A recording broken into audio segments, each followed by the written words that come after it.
عنده خاشعا متصدعا لرأيته خاشعا متصدعا من خشية الله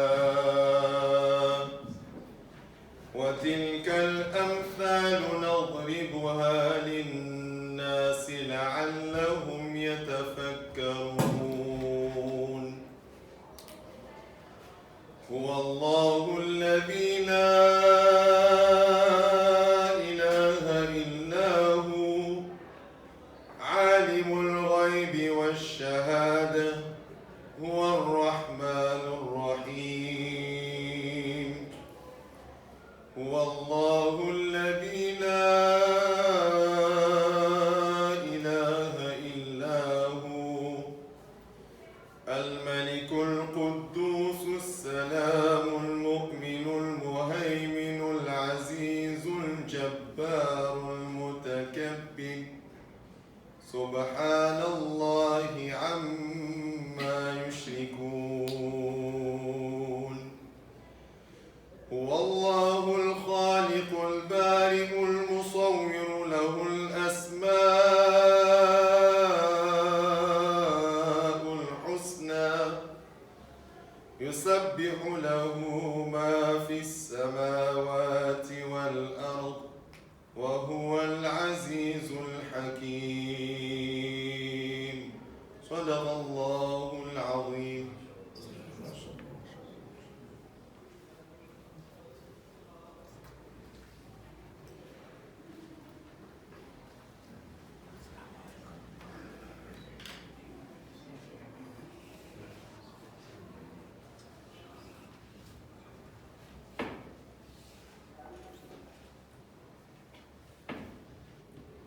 Assalamu alaikum everybody. My name is Ebrahim Mokgubadi. Inshallah, I'm going to be facilitating a chat with Ebrahim about his book, Institution of Zakah as a Developmental Tool, and quite importantly, a subheading, the South African context. So, alhamdulillah, from reading this book quite thoroughly, I've highlighted almost every single page, and I found one of the most beneficial aspects of the book was that it was just in a South African context. There have been other books with similar themes, for example, toxic charity, but this is unique in that it gives us that local context from a South African perspective, but also a Muslim South African angle. Okay, so Maulana, alhamdulillah, spoke at the Jummah khutbah at Westfield Sufi today. Alhamdulillah, very well received khutbah. Books were flying out of there. And one of the things that struck me was that I think in the khutbah he mentioned that it is a reminder that zakat is one of the 5 pillars of Islam. And I mean, I know this, we learn this in madrasa, we learn this in school, but today it just struck me that, you know, before Hajj there's so many lectures on Hajj. In Ramadan there's so much of preparation, there's workshops, there's talks, there's just so much on Ramadan and fasting and, you know, improving salah, how to make our salah better, khushu in salah postures, fiqh of salah. There's so many workshops and talks about these other pillars, but yet very rarely, especially from a donor perspective, do we hear talks about zakat. So, Mulana, that's my first question. Do you think that's true, and why do you think that's true? Bismillahirrahmanirrahim. Alhamdulillahi Rabbil Alameen. Wa usalli wa usallim ala nabiyyina Muhammad wa ala alihi wa ashabihi ajma'in. Shukran for that, Sister Mariam. I think maybe before I answer that question, if I can just give a bit of a background and context with regards to the book itself. I believe this book is it's coming from a very personal position, you know. When writing it, I tried as best as possible not to make it too academic, because I wanted it to be accessible to anyone and everyone. You know, sometimes when you focus too much on academic aspect of things, you lose that self of what you really want to express. Obviously, writing a book, there's elements of academy, there's elements of language where you need to fix, and Alhamdulillah, Tazkiyah does a good job on that. But it's much more of a personal account than anything. Just recounting, obviously I'm a revered Muslim. The story of my reversion was my mother being a domestic worker for a Muslim family. To cut the long story short, when we became Muslims, myself and my siblings, it wasn't really out of any thinking behind, Islam or knowing it that well. It was just the mother accepted Islam and that's what it is. So initially in the early days, it wasn't that serious. So, but as we grew to become, that belonging to become strong within the house of Islam, the passion and the desire to give back really grew. It grew to such an extent that even during our madrasa days, while I was studying madrasa, studying, there was, for most part of my life, I grew up in the Indian community. But there was a township nearby that is not far from there. Quite often, every weekend, we'd go to the township to try and give dawah, spread the message of Islam to those. Why? Because there was a burning feeling in my heart that if Islam has done so much for me, it has brought so much meaning, I don't see any other alternative for the people. Right? So part of why I'm saying this is because you will see certain elements of my personal stories in there. As you go around doing dawah, you pick up certain elements, certain challenges, and unfortunately, the system and the sunnah of Allah Azza wa Jalla, I don't know, maybe fortunately, is that for you to experience certain things and to learn, you have to go through the pain. There's no shortcuts to it. So I just wanted to highlight that point that the book is quite personal, it's not very academic.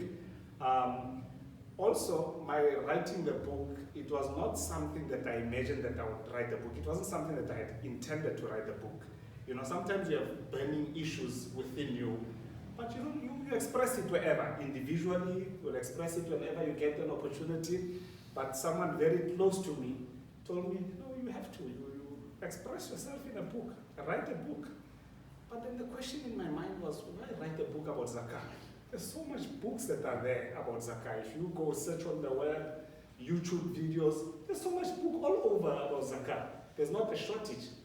But then the motivation was given to me that your story is not out there. Your story is unique. Your perspective is something different. You are not copying and pasting something that you heard from anyone. So as much as there's research and academic aspects in the book, there's an element of a new perspective. So trying to bring the narrative of zakah from the bottom up as opposed to the top-down approach. So yeah, just that background I think is quite important, and then we can go into other elements. So that was one of my questions. I felt, reading the book that you were uniquely placed to tell the story. I think you do touch on your background, coming from a disadvantaged background, and then now as a practitioner and working in grassroots community development. I think that was, it's like you're just uniquely positioned, alhamdulillah. You've explained some of that now. So the question was, why do you think that, especially from a donor perspective, why don't you think that it's something that we speak about a lot?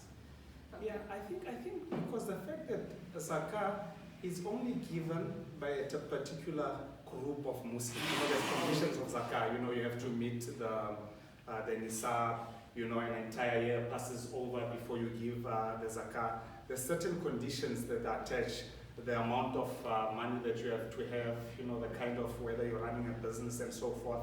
So quite often, people tend to think, the majority of people are not wealthy to that level. So people think, when am I ever going to get an opportunity to give zakah? So it's neglected, and you'll find now during Ramadan, there's a bit of consciousness that arises during the month of Ramadan where people wake up, because those during that period, that's where majority of South African donors prefer to give their zakah. Although there's no law or ruling that says zakah has to be given during the month of Ramadan. Because the conscientization happened more in Ramadan, I guess people by the time they realize that, I'm liable to pay zakah, and then you'll find that type of an element that everybody paying the zakah in the month of Ramadan. So I think those elements where it's paid by a particular group of Muslims and it's done once a year. It's not like your salah. There's consciousness around fasting. Everybody fasts. Everybody reads salah. But zakah, it's very call it, restricted in a way, or very specialized. Or, yeah. So you spoke a bit about your, your background growing up. Can you just tell us maybe just a little bit more about, you've said, like 15 years experience in working in the field of sustainable community development and capacity building. Could you just maybe give us like an idea of a day in the life, just to flesh out what it actually means? Yeah, it's actually quite challenging. It's quite emotional. It's not an easy journey.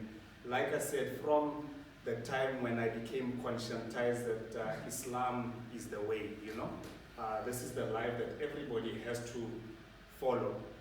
Voluntarily on weekends, we used to go into the nearby township, although I was in the Indian community, but there was always the thing, like Allah subhanahu wa ta'ala mentions that He sent prophets.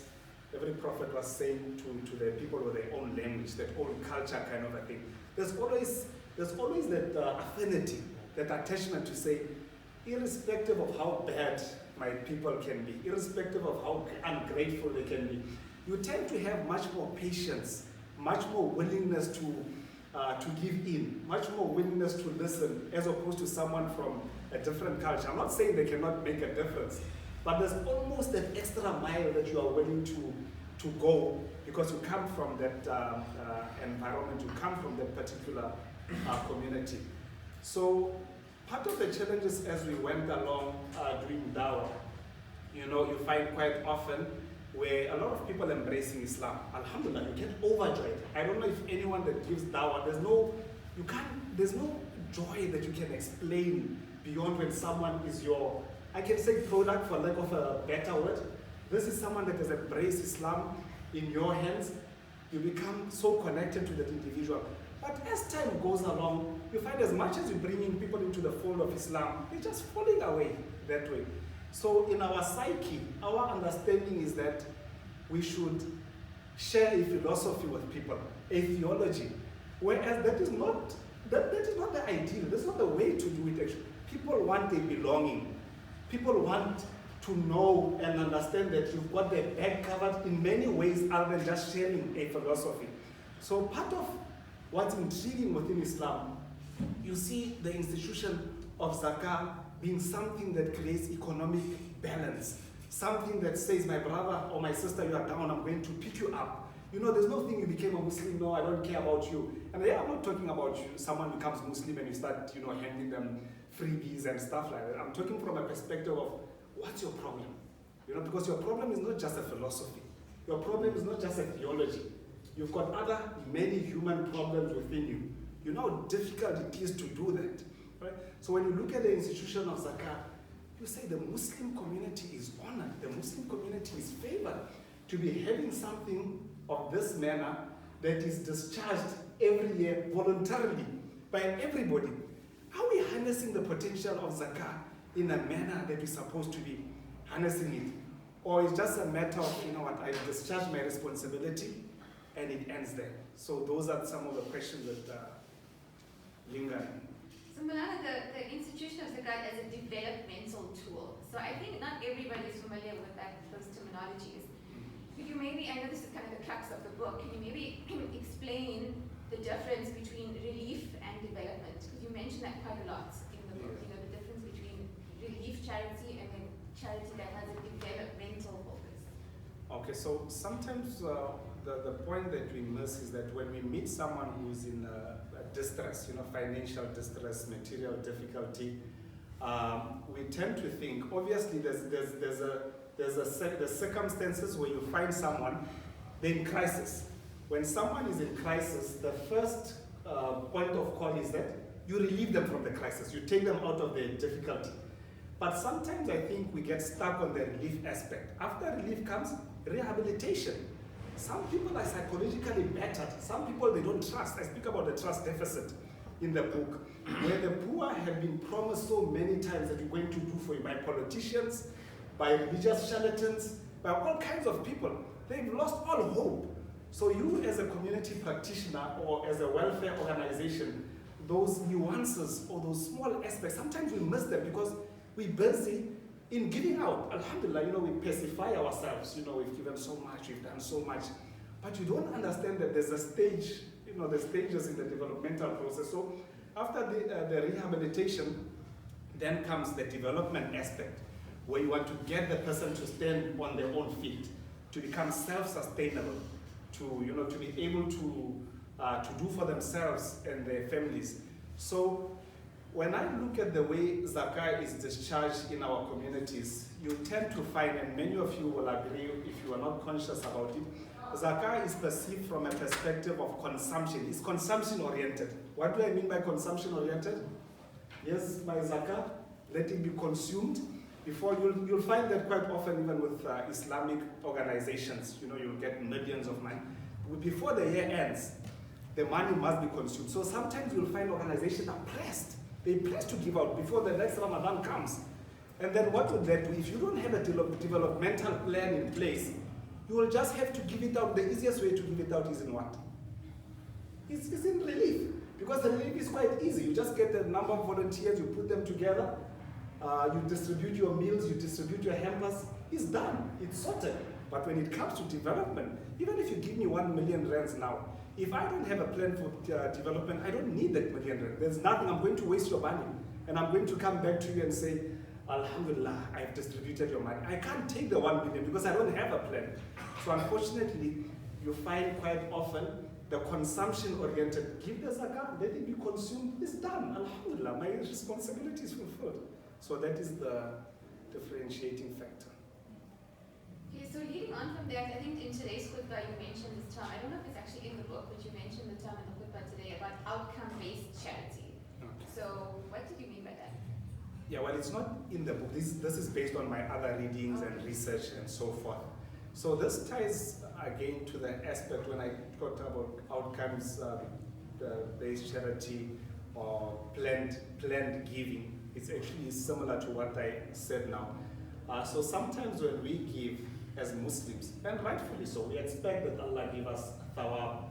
But if we become too thawab-oriented, when you're giving something to say, I'm going to get thawab, that sort of blocks your mind or numbs your mind to say, this charity that I'm giving, what impact is it having on the individual that I'm giving it to?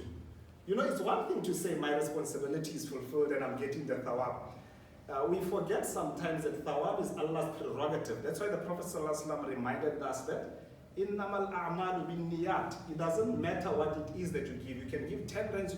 What is your intent behind the giving? Sometimes we're lazy to be intentional. I myself, I'm blameworthy. We're lazy to be intentional in our giving. As long as I gave, I'm hoping for thawab, and that is it. So outcome-based giving, it's more, you've got a personal relationship to the person that you are going to give. You sort of got a personal responsibility. I'm going to give you this 10 rand. Obviously, I'm not saying you're going to make a massive difference, but even if you're meaning you're giving a 10 rands to make a 1% difference or 2% difference, you've got some intentionality behind your giving, as opposed to having an inward type of attitude to your zakah. Inward type of attitude, my thawab is sorted. So this is what I mean by outcome-based giving. The other theme that you touch on quite strongly in the book is about dignity, giving with dignity. And you mentioned some, I think that was one of the most moving aspects of the book. You mentioned some personal anecdotes there. Yeah. So I don't know if you want to talk about that, if you can read from the book as well. I can talk with whichever one you want to. So I mean, I think we hear this a lot about, you give charity with dignity. But I think your perspective again is unique in that you have been on the other end. Yes. And I think that's something that a lot of us will never know. We've never walked in those shoes. Yeah. Okay, I mentioned the incident of my son coming from madrasa one day, so I would not to give up too much on the book. I'll just narrate another anecdote or situation while we're still young in school. Sometimes the schools, they have feeding schemes where the poor children would be called from the class and they're given peanut butter and jam bread, which is fantastic. I mean, it's better than children not going hungry and whatever. But if I have to tell you that when the lady that gives out the bread used to come to the class and call us that those that get free bread, let them come. You know what a deep dagger that used to go into the heart. You're young at that time. The reason why I believe these things are real and they're fundamental and why Islam emphasizes so much on human dignity is because even a young person, they feel violated when your friends got their, they call it skaftin, you know, their lunchbox. All of them got, many of them, majority of them got nice food there, and you have to be called out of your class to can get free bread. And what made it worse is that, I mean, in school I was quite smart, alhamdulillah. There's no thing about, you know, maybe I was failing or whatever. But when that happens to you, it's almost you become diminished. You don't feel that you're on the same level, irrespective of how intelligent or what good results you are getting. It becomes a scar on your mind. I mean, I'm not saying this is a bad thing the schools are doing, but I certainly believe if I was a principal of a school, I would definitely devise a different way of doing it. But you wouldn't really understand this type of deep pain until you go through it. It's a thing. What it's a good. We're giving them bread. It's, you know, we're giving them juice. It's a nice thing.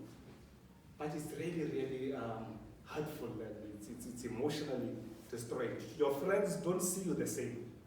You're not equal. Unfortunately, society is designed such that material poverty puts you on a low level. You know, you can be rich in many other aspects. Nobody cares about those aspects.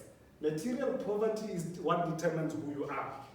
And that you experiencing that from a young age, it has scarring effect for a long time, even right till your adult age. So yeah, just one anecdote referring to dignity. And Allah subhanahu wa ta'ala speaks in the Quran, وَلَقَدْ كَرَّمْنَا بَنِي آدَمَ وَحَمَلْنَاهُمْ فِي الْبَرِّ وَالْبَحْرِ. So the aspect of human dignity, whether you're a Muslim or non-Muslim, this human is a dignified thing. It's very honorable. Kill someone's dignity. You will find they are not even forthcoming when you give them opportunities. Because dignity is something that is given freely by Allah Azza wa Jal. If you take away the dignity is one thing that would drive a person, that when you give them an opportunity, say, here's an opportunity, make use of it. I value my dignity. Instead of me going around begging, I'm going to go through the pain of whatever it is that I need to achieve. But once the dignity is gone, it doesn't matter. You wonder why I'm giving this person an opportunity, I'm trying. No, they don't care about that because their dignity is long gone out of the window.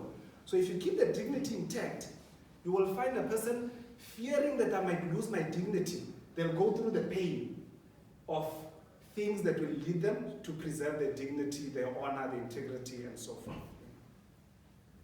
So the other chapter I think you have is on consulting the poor. So with this, I mean, I think I read another book called Give People Money. And that book made the argument that it was much more efficient to give people cash instead of tangible goods or hampers. And you allude to a similar thing in your book. So can you talk maybe a bit more about that in terms of consulting the poor and giving people decision-making ability and some sort of control over their lives and what they actually have? Yeah, so giving people money, it's also contextual. I mean, in certain circumstances, I would give people money directly. In certain circumstances, I would look at, what is absolutely beneficial. It just depends on the situation. But in most instances, by and large, it is best to give someone the autonomy to spend on what they feel is their immediate need, what is their priority.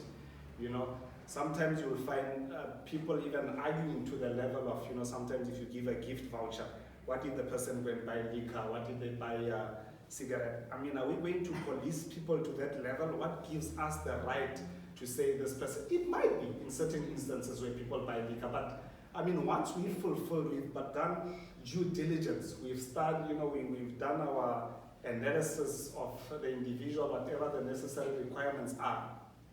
It's not up to us to say now they're going to buy liquor, they're going to buy whatever it is. So giving people autonomy, that's also something that preserves their dignity. That's what, when we're growing, and alhamdulillah, I'm grateful for the great benefit that we receive from the Muslim community. So sometimes you will find a hamper being packed for you. In there you'll find vermicelli, you'll find sarbat, you'll find what are the other stuff that, so that time, even to the extent of kajur was something that we were not familiar with. You're a new Muslim. The thing was too sweet for us in the beginning, but alhamdulillah, now I enjoy it. But I'm saying those things are not part of your diet, but someone very happily and joyfully, they pack the box and deliver it to you. Majority of the stuff, they stay from one Ramadan to the other Ramadan without even being used. So the poor is not given autonomy. They're not consulted. In certain instances, when we go into communities, we just feel, a masjid needs to be put up here, or whatever it is, this is the decision that we make. The community's priority may not be a masjid. It may be a hall which can be a multi-purpose. They can use it for both solar facilities, they can use it for recreation, they can use it for many other activities. But no, because no, poor people will never say, no, I'm sorry, I don't want your masjid. They'll be happy. They don't have the power to express themselves. They are voiceless, right? So we don't consult. There's a book I'm reading, When Helping Hurts. This guy, what's his name? Cobbett or something. He speaks about that sometimes the rich have God complexes. He explains that God complexes mean we have all the answers for all the poor people who are there. So you don't come and tell us what you need. We know what you need. So it's like almost like a God complex kind of a thing. We know what your mind is thinking. We know what you need. And he goes on to explain that this is very damaging to people's self-esteem, to people's self-expression, to their sense of dignity. So I think today we're focusing a bit more on the donor aspect. The book is actually geared up at practitioners and donors, and it's just got such a wide appeal. But tomorrow morning, inshallah, we're having a workshop specifically geared towards NPOs and practitioners. So we are leaning a bit more towards the donor angle. So I don't know what your feedback has been in general, but it hits quite hard. There's an entire chapter 9 on stakeholder management. So we've got a lot of categories of donors mentioned, and I think, as a donor, and that's my perspective here, is it just hit home a lot, because sometimes, one of the donor categories are those, who are guilt-tripped. So we kind of emotionally led in our donations, and we guilt-tripped. And then, there's a category mentioned of competitive donors. So it's almost like donors need to be managed themselves, and it seems like, from the book, organizations actually do realize that this is what motivates donors, emotions and guilt-trips, and a lot of the advertising and even not only from organizational perspective, but even in the streets in Durban, people will greet us with salam, or maybe present themselves in a way which they might normally not present themselves. Maybe they're not always wearing clothing that's torn, because they know that's the donor appeal. So it seems like donors need to be managed, whereas ideally we should be removed, we should be external from this process, and it should be about the recipient. It seems like there's a lot of donor management. Speak to that a bit. Yeah, it's quite a lot, like you mentioned. Donors have got quite a lot of responsibility on their head.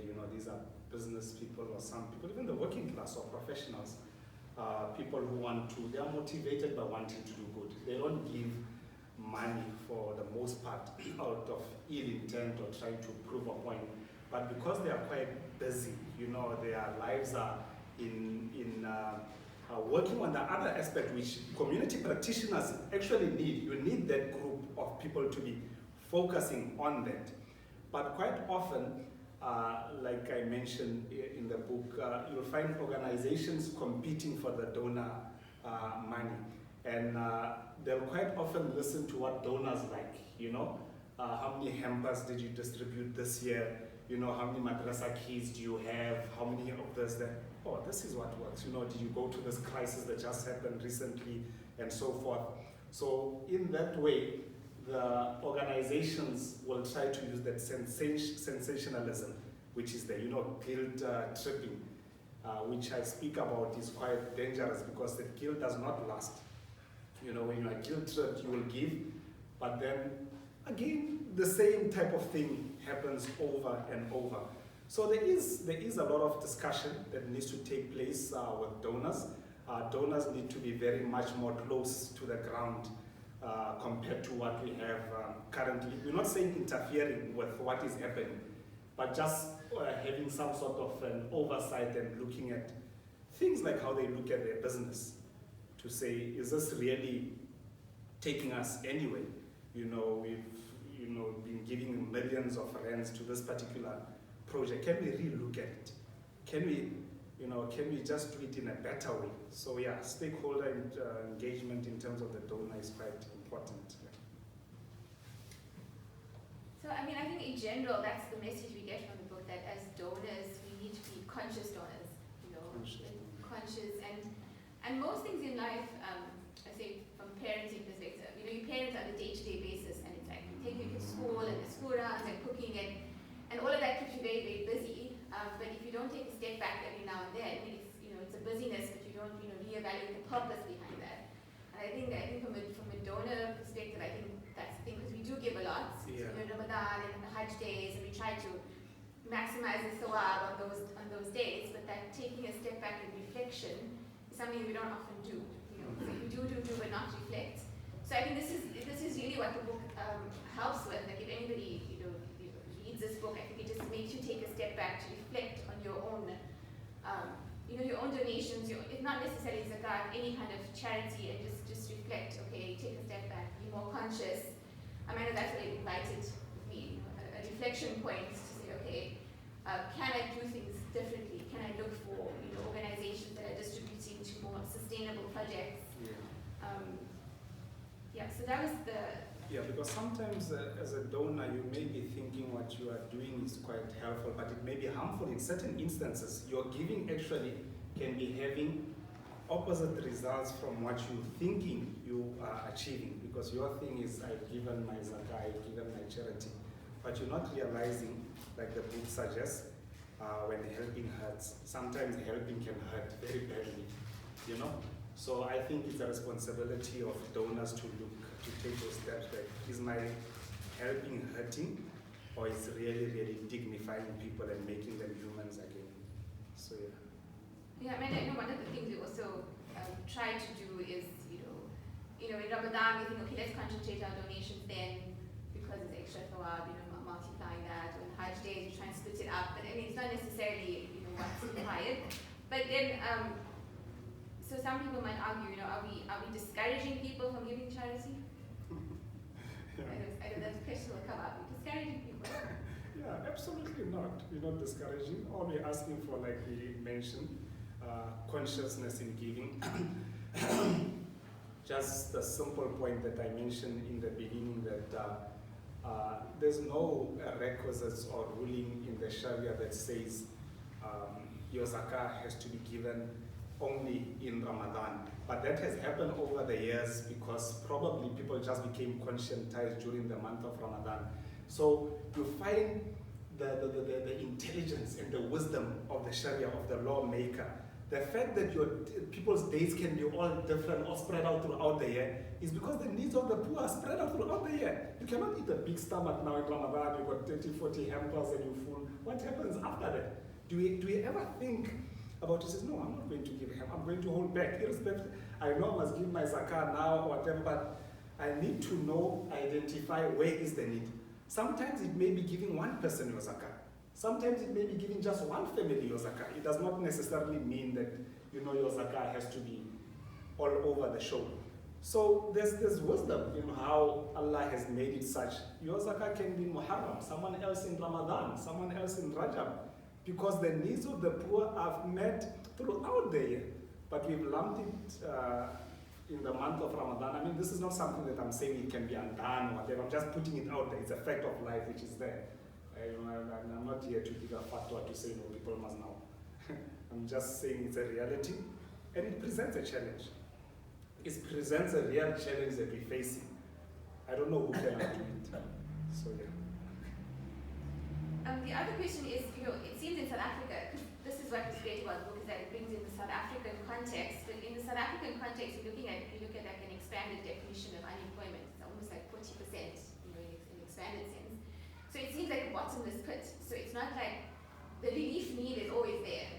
It's continuously there. So how do you manage that? Because there's that whole instant gratification or that short-term perspective of you can feed this many people today, like 1,000 people today, and then, or you can educate 2 maybe students, and then in 10 years' time, maybe, you know, they might get to university, they might drop out, they might get a job in this economy, they might not. So how do you deal with that? Yeah, I think we just have to be. I mean, I don't think Allah has placed on us the responsibility of sorting everyone's problem at any given time or whatever. Those that are close, the ones that I'm able to reach out to, the ones that I've made my analysis and I feel that this is a person or family or individuals that's Allah is going to ask us according to the capacity that we can fulfill. So, I mean, that argument is good, but then when you think that, you know, we're giving out the zakah, those many hampers during the month of Ramadan, do you worry throughout the year that you remember in community X, I gave them 1,000 hampers in Ramadan. For the next 11 months, does that worry haunt us throughout the year to say what's happening to them? So if it doesn't haunt you, then don't worry about developing a feeling. Don't let that shaitan trick you to say now, because why aren't you worried about what's happening to them the entire 11 months? You can stomach that to say, no, it's fine. I mean, I don't know if we even think about it. So, well, let it be. You know, Allah has His way of taking care of people as long as we've got good intentions. We try our best. Failure in results or, you know, in the product that you try to produce, that does not mean failure in Allah seeing what you try to do. So, yeah, I don't think we should be emotionally guilt-tripped to say that poverty is so widespread. And also, there's an element of duplication that happens in Ramadan, which we seldom look at as well. You know, Community X will get from 2, 3, 4, 5 organizations. Who says, no, that's not it. This money will keep it one side. This money is going to be for development. This money is going to be for empowerment. Hardly anybody does that, in my experience working in communities. No, every organization wants to fulfill its responsibility. They go the route. I've got my hampers to distribute, I must distribute. So those elements need to be considered. Then you'll understand that it's not really about we don't have money for development. It's we want that instant gratification. We want to pacify. We want to be quick. You know, we want to be happy that my stuff has been distributed. If you want to add anything else, otherwise I'm going to open up to the floor for questions and answers. Yeah, I don't think there's anything. Can we take any questions from the floor? Need a mic?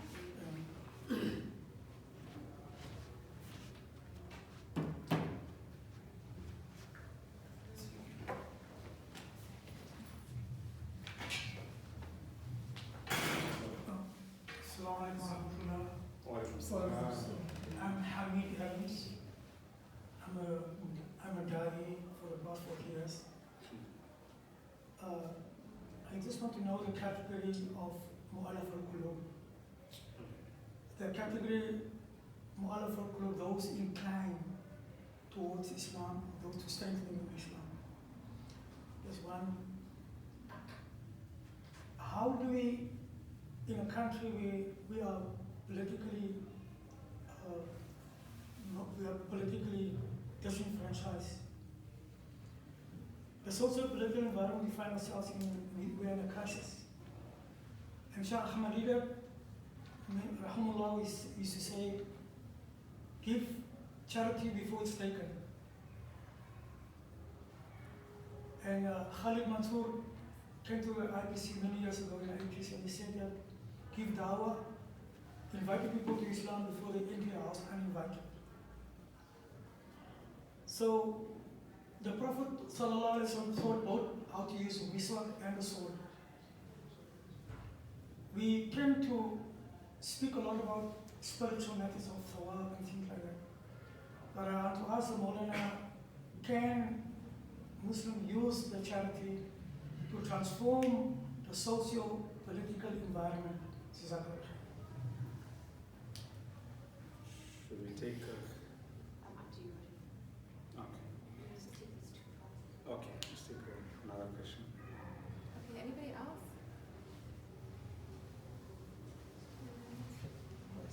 Your question.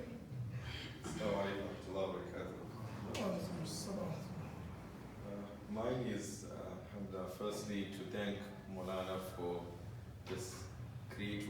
something that is it's like better late than never, but it's something that we always needed as a Muslim community for somebody to say it, and Maulana was brave and bold enough. This is a very sensitive, unfortunately, not supposed to be, a very sensitive topic to speak about. Many people say, don't tell me about my money, and don't tell me how to spend my money. So in an environment that is sometimes like that, it's challenging to speak like that. So Allah bless you and reward you for this and accept your work. Mine is, how do we invite more the donor than, because what happens is sometimes we give a lecture about zakat to the poor. Like many a times you'll find in the masjid, the imam is giving a lecture about zakat to people that are poor. Or then sometimes you'll find that, alhamdulillah, the NPOs here are being invited, majority, to listen to a strategy of zakah. But then many a times, I was in the business of challenging organizations, made over from that. But we found that there's a lot of pressure that is put by the donor community on the organization. Me, as maybe a practitioner, will blame the organization. But if I have to dig deep, we'll find that the donor dictates what the organization must do. So for example, if the organization wants to use zakah for development, the donor will not give them the money. And the donor wants you to do hampers. So if you don't want to do hampers, they won't give you money. So as a result, the organization is forced to do what the donor dictates of them. If they don't, the donor has options. There's many organizations, though, they will give them to other organizations, but they want it to be done in a certain way. If the donor wants you to feed in a certain place, it might not be your target. Some organizations have taken a community and they have a plan for them over 10 years. A donor comes and says, my target is another area. I'll only give you if you're doing for that area. We speak about crisis. There's a certain plan we had for charity, and then there was a crisis that have pulled every donor's attention. So now, if I phone and say I'm collecting funds for this particular 10-year project, the donor will say, but what about Tongat? At the moment, I'm from Tongat, by the way.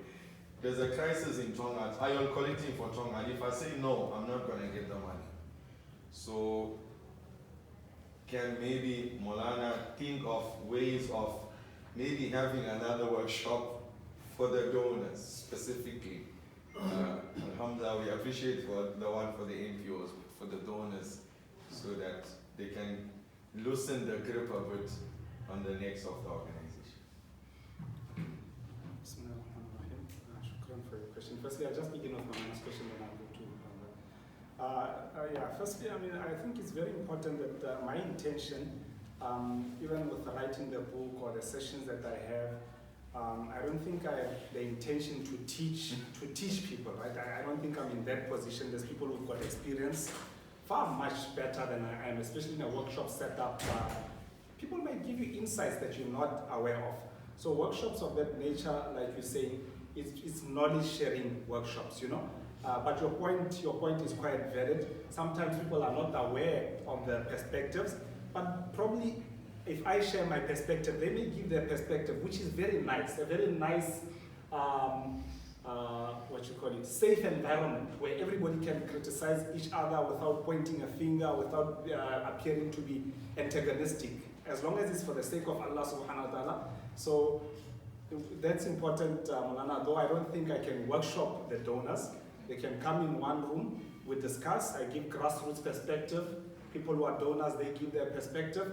Inshallah, I think if we're all sincere and we have the right intention, some good may emerge from them.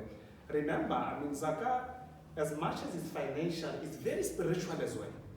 You know, sometimes because zakah is so monetary, we tend to think of it from a monetary point of view. One of the hadith that I mentioned in the book is where the Prophet ﷺ mentioning about some of the very first individuals that will be cast into the fire of hell. You know, sometimes you don't, this hadith, you know, we peg them away. No, I'm doing this, my zakah, all of that, especially as charity, NGOs and donors, all the stakeholders within the charity space or development space. One of the individuals are the wealthy man who gave his money, and he will be saying, you know, I gave it for the sake of Allah. Allah said, the angels will say, you know, you lie. You gave it so that people can say, what a generous man you are. What a righteous man. Even an alim, me sitting here speaking, you know, if the intent is to criticize, to find fault, and not to find common ground. You know, you come in front of Allah, so what did you sit there and speak about? You know, so can I boldly say, Ya Allah, this was to add value to the ummah? The angels will immediately say, you lie. You wanted to impress, you want to show people that how much you know. You know nothing, cast into Jannah. Can you imagine how important these individuals are? Even the men that fought in the path of Allah subhanahu wa ta'ala. So sometimes we lose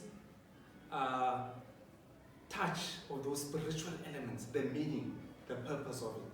So inshallah, if you can organize, we are open for discussions. Brother Abdul Hamid? No. Yeah.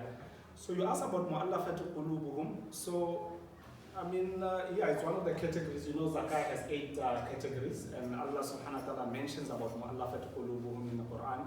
So generally the translations, or you find, you know, that is translated, people who are inclined towards Islam, you know, but some people even stretch it to the fact that, you know, they stretch it to the level where those that just embrace Islam, you know, just trying to avoid that the person is not a Muslim as yet. People stretch it to that level.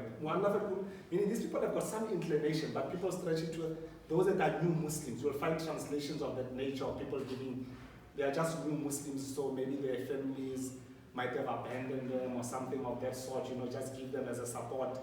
So the aspect of mu'allafatu qulubum during the time of the Prophet ﷺ, it was there, it was clear, you know, tribes and communities that were inclined towards Islam, the Prophet ﷺ would support them for the zakah, so it softens their heart towards Islam. But contemporary scholars, I mean, especially in South Africa, that category is even hardly mentioned. So there's a debate, there's a difference of opinion with regards to it. My position is not giving fatwa at this juncture, but on a one-to-one basis when I speak to someone, I'll obviously give, based on my experience, my opinion. You know, just now someone says, yeah, you're not a mufti, why are you giving fatwas? So that's not my department and I wouldn't like to give. But one thing to note that you'll find with regards to a lot of these categories of zakah in the Quran, fi sabilillah, mu'allafati qulubuhum, fi riqab, and so forth. I think it is actually a good thing that there's a difference of opinion in some of those things with regards to how people interpret it.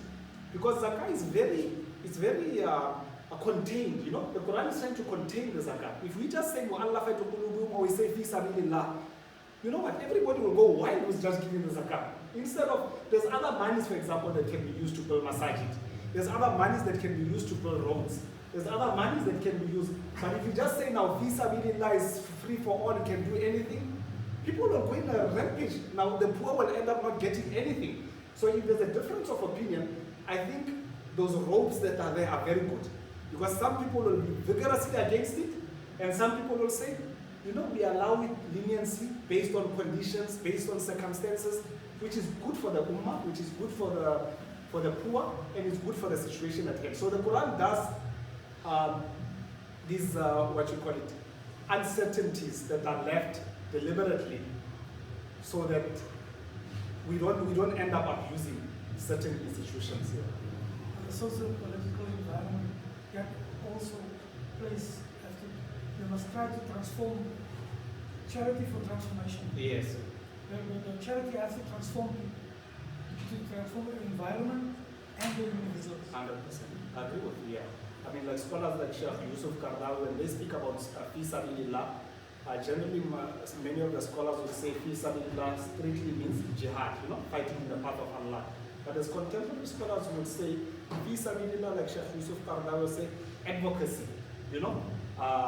like news outlets, like preventing harm coming towards Islam. So this would be through advocacy, through lobbying, through stuff like that are preventing Muslims from harm. So they sort of open it up a bit, but not too much as well, in the defense of Islam in a broad sense. Cloud is on the Muslims. The Muslims have economic cloud, but not a political cloud. Yeah.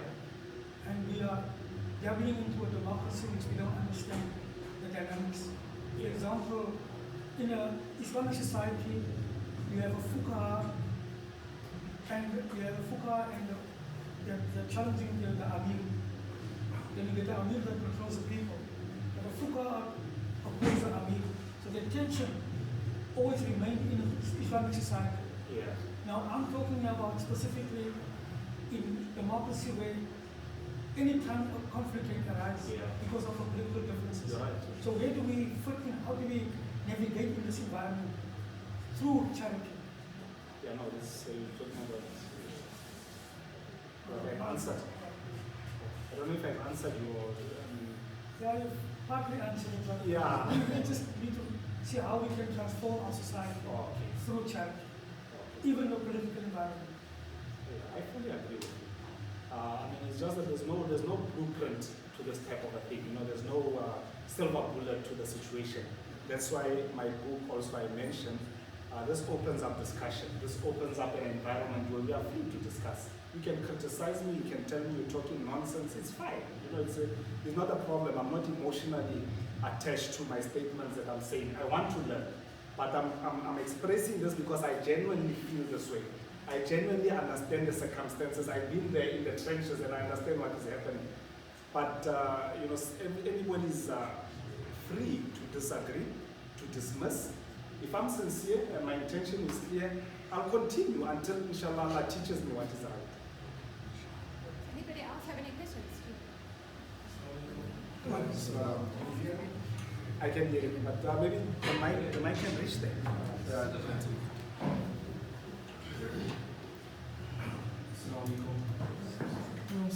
MashaAllah, Maulana, my name is Ebrahim Mokgubadi, and I must say I'm very inspired by the I didn't get your name again. Ebrahim Mokgubadi. Ebrahim Mokgubadi. I'm very inspired by the brief moments I've been here. I was particularly caught on the phrase development tool, because that is my interest in society, is how can we move from point A to point B. And as a country, we attended a function, a program on Wednesday night. I was informed that South African Muslims discharge 500 million rands in Zakah. There was one speaker, I think it was Ibrahim Patel, and another, Bilal Jakula, said up to 5 billion. Now there's a phenomenal amount of money that's actually injected into the fiscus by Muslims.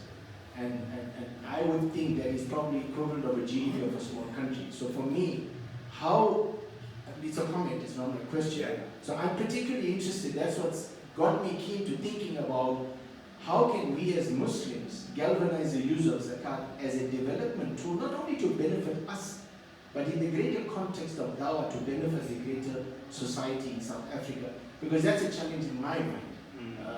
Because alhamdulillah, I'm also now entering into the political space. So the idea is how do we add value to the greater numbers of South Africans. So that's just a comment. And the second comment I was very inspired listening to you is, many years ago I attended a talk, and the alim said something about sadaqah, and he said that the joy, the benefit, the sign of an accepted sadaqah is the one who gives the sadaqah must feel contentment within himself. And I think that's very applicable to all forms of ibadah. So I think you got us thinking along the lines of dignity, along the lines of are we truly getting the joy in giving. So my questions for you this evening is, firstly, what is the take home you want your readers to take or call to action from reading your book? That's the one. The two is, I'm also a Palestinian activist, and we all know the way the international space is moving. And one of the challenges we had in activism, as well as in lobbying government, in the political activism, is there's an insufficiency of funds. Our community is very ready to spend millions, if not billions, in Tonga, earthquakes. But when it comes to really developing and creating the environment for our future, that is in terms of advocacy, that is in terms of political advocacy, solidarity, our community is very tight-ended. We don't want to invest. What are your thoughts on that? And I know this is really stretching it wide.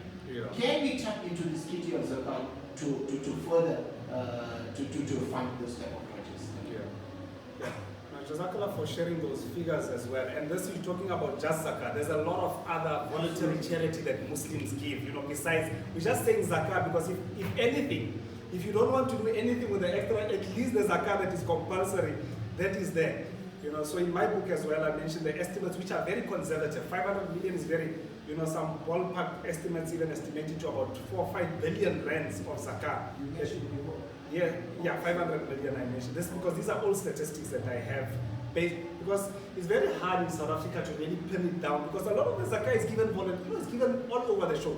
Individuals are given Zakah, one Kwana Madrasa, they get their Zakah, one Molana there, one Darul Ulum there, one organization. So nobody has ever taken the effort to say, we really need to know. There's a whole lot of Zakah in circulation all over the show. So the take-home message in my book, my experiences on the ground, I'm really worried and I feel that our houses, the smoke coming in. The smoke that is telling us that fire will eventually envelope us. But we're not waking up to those type of realities. We're fast asleep thinking that, we're giving charity, all is fine. When I speak to people on the ground, the amount of disgruntlement, even people who are receiving charity, some of the people will tell me, you're tired of your helpers. And we don't want your helpers at all. For people who are poor to make those statements to me, it shows there's a serious problem, and these are Muslims talking those kind of statements. Now imagine those type of talks, they spill out. They spill out to non-Muslims because these people are in their own communities. They spill out to the you've been made stooges, you've been made like what? I don't know what's the word. You've just been made like containers of just receiving, not really being empowered and so forth. So this for me the book takeaway is that let's have some awakening. Let's transform. It's not gonna happen tomorrow. I'm ready. I'm ready to take 10, 15 years, in this mission of trying to add value wherever. I'm not the only individual that can. There's many. The reason why we open up public sessions of this nature, because from there you'll find like-minded people. People will give you other perspectives that you never saw. People will add much value. For example, I've been putting up this program together. I didn't put up Mariam, Tazkia, and so forth. They put up. It wasn't me. I could never have done it myself. But the fact that you've got like-minded people who are happy about doing it, can you see how exponentially it can grow and eventually add value, inshallah?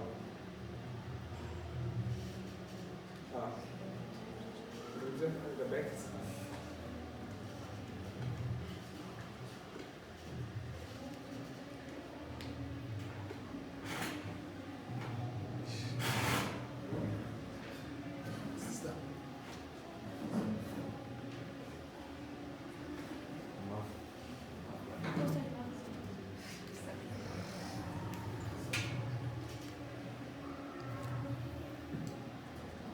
Can you hear me? Okay.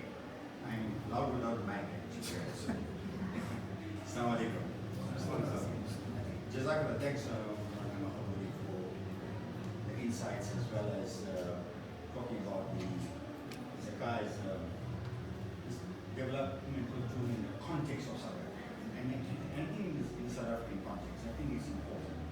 I think that when we are reading and not just Sheikh Qaradawi in his fiqh of Zakah, he's done it's a monumental work, very good, very in-depth, etc. But it is the principles of fiqh that are given. He looks at the usul of fiqh, the principles of fiqh, and he's given the opinions of the different scholars regarding that.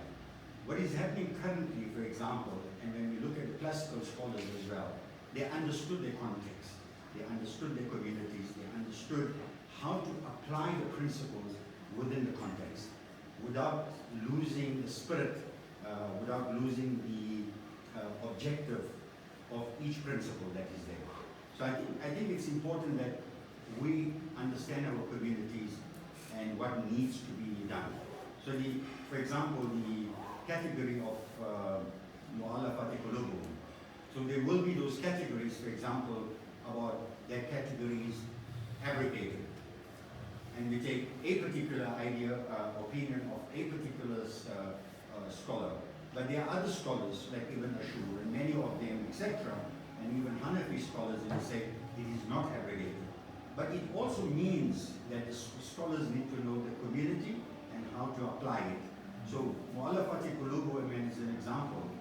It's a discussion that is open, but we need to know how to apply it. The other thing is that about understanding the zakah, and you rightfully mentioned, and you heard the others talking about, is that we look at zakah in terms of just giving of food. Now there is a primary reason for that nobody should be going without the basic necessities of life. Because in Hadith al-Qudsi, it talks about Allah will say, I was hungry and you did not feed me. And I was thirsty and you did not quench my thirst. And I was naked and you did not clothe me. That is there and which you will be questioned about. And other jurists have taken from that and say that even if one person dies in the vicinity without the basic necessities of life, the entire village can be held responsible for blood money. And when you look at the situations in this country and you ask yourself, there are 8 million children that are suffering. There are people who are receiving only 1 meal a day. And it is, even if they're receiving the meal, it is not of high nutritional value. And we, as a community, we have to ask ourselves that this is a powerful tool that Allah has given. And how are we utilizing this tool to achieve? There's a maqasid. You can't talk about the maqasid of the Sharia just by reading the contents page of the Sharia and without understanding the community and understanding the usul al-fiqh and the application of it. Zakah is only the one aspect. There is a poverty of thought even in the Islamic finance that how does it become powerful enough, because it's a complement to the zakah as a high social impact changing tool. You cannot be running an Islamic finance institution of any kind without it being embedded in it to have a social impact. And I think that's the other point. And the social impact that Muslims have to make, they need to differentiate it from the social impact that a CSI would want to make, corporations would want to make, and that is to entrench their brand name, etc., those type of things. Muslims have a particular reason of giving zakah, and that is يَبْتَغُونَ فَضْلًا مِنَ اللَّهِ وَرِضْوَانَهُ, seeking the grace and the good pleasure of Allah, maintaining the dignity of the human beings that Allah has created, and also taking them away from a hand-out situation to the hand-up situation. And I think that is the focus that the Muslim community has to give thought to. A good reading of this in contemporary times is Mufti Faraz Adam, who's based in the UK, who worked with the National Zakah Foundation, but he's also very good in finance, etc.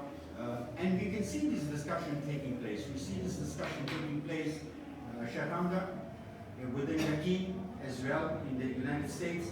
We see these discussions are taking place. And I think that South Africans, without we trying to get at each other, and organizations in particular, need organizations which are zakah funds, handing zakah, talking about the poor, etc., need to give thought to learning, unlearning, and relearning about this fundamental aspect. Not what we did 50 years ago, not how many people we just fed, not about that. And just one more thing, please. This education thing that we're talking about, just giving bursaries, how many people we, etc., that is great. So we move from relief to development. And the development itself can become problematic because it depends what you develop in people in. Because poverty is systemic. There's a problem.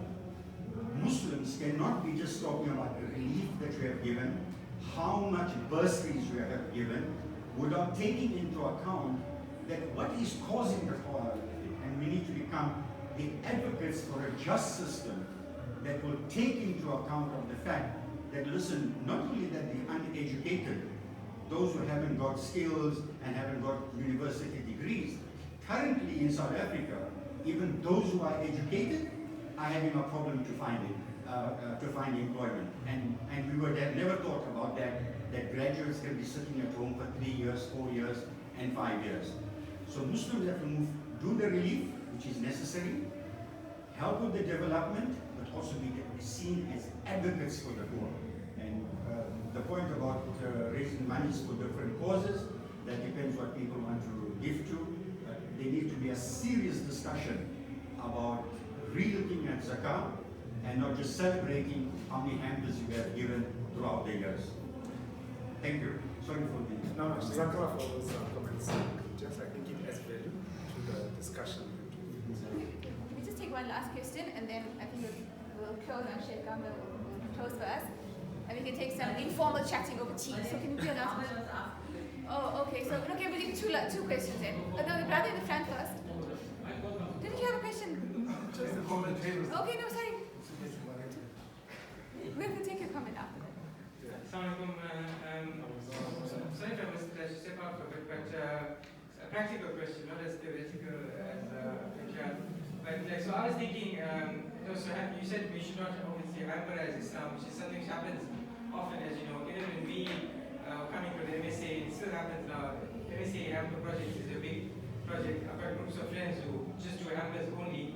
Now you want to try and get this message across to them to say that we need to look at other aspects. But then you think, I mean, this is the only thing they're doing.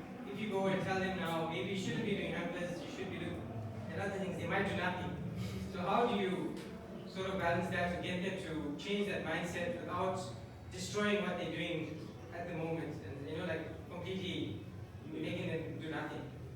Yeah, so you know the MSA better. I mean, there's a certain context that I would speak to. Every setup or every type of audience that I speak to, you sort of try to understand their psyche or their way of thinking. And I'm glad that you raised the point that if you discourage them from giving hampers, it might be something that, let's leave. You are taking out of long-term developmental items. Maybe leave them to a certain, split it into a 50-60 or something, tell them your budget. Split, 40% for hampers and so forth, but gradually which direction you're moving towards. For MSA, for example, a simple thing is, sometimes you find in these very universities, some of the children, the individuals who are there, they come in there, they cannot afford accommodation. Some of them come in there and afford food. Some can't afford a textbook. Can you imagine the MSA taking responsibility of 3, 4, 5 students from that perspective? Do you think when those students graduate from the university, knowing that a Muslim group of youngsters, without any religious affiliation, without any strings attached, without anything of that sort, they'll be forever indebted to those individuals? So sometimes, how can the MSA looking at someone, battling without food, they're sleeping in the varsity passage and so forth, but then they're giving out hampers? Just try to give them that particular context and help them to understand that this might be long-term, and it may seem like you're doing something small, it may seem like you're helping 2, 3 individuals, but it's got long-term benefits and beneficial, beneficial aspects for the Muslim society at large. I'm telling you, they'll be indebted to you. Just like how they become indebted to the Christians who take them from anybody that helps you in life when you are down and out and really empowers you. I'm not talking about just gives you a meal. They really empowers you. So those type of things are very, very important. So don't discourage them. It's a process. You're winning off a child from the breast is not an easy thing. Even with big organizations, it's not an easy thing. Right? But inshallah, we can chat privately as well. I can have sessions, where you advise me as to the approach. I don't mind doing that. May I add to the same point? It's a problem that I'm faced with on a daily basis. Now that I'm retired, I'm not in business anymore, I'm at home all the time. So I get many, many more requests. You can't retire. And the most effective way that I have found to conscientize of a donor is to request the same donor, come brother, where's that hamper? Why don't you and I go to the home of this person and let us deliver the hamper personally to the family? And we try to go at a time when it's evening, when everybody is at home. And in the presence of the donor, you engage and you talk to the family, where you're working, how much you're earning, and then ask them now who else is staying at home. Okay, I've got my sister-in-law here, she's 32 years old. Talk to her and say, well, what would you like to do at home? There's so many kids in the area, would you like to open a small tuck shop here? Or we got somebody with a home industry shop. They want to make samosa or chips. We'll give you the frozen samosa bar of course for free with some oil. All you got to do is fry it, pack it, and deliver it to the shop. They'll sell it for you. You can sell it there. Or you come across a youth who dropped out of school. He's 18 years old. Won't you like to become a plumber? So in front of the donor, you engage all the members of the family as to how you can make a difference in their life. And alhamdulillah, one donor at a time, one family at a time, you'll inshallah get somewhere. By the way, myself, Uncle Vlad is my elder, as trustees of the Sense of Board. So I get the advices from these elders. Assalamu alaikum to everyone. And Jazakallah khairan so much for everyone who have made this program successful, as well as the invitation. And special congratulations to our brother Ebrahim Mokgubadi for climbing the political ladder until he became an MP.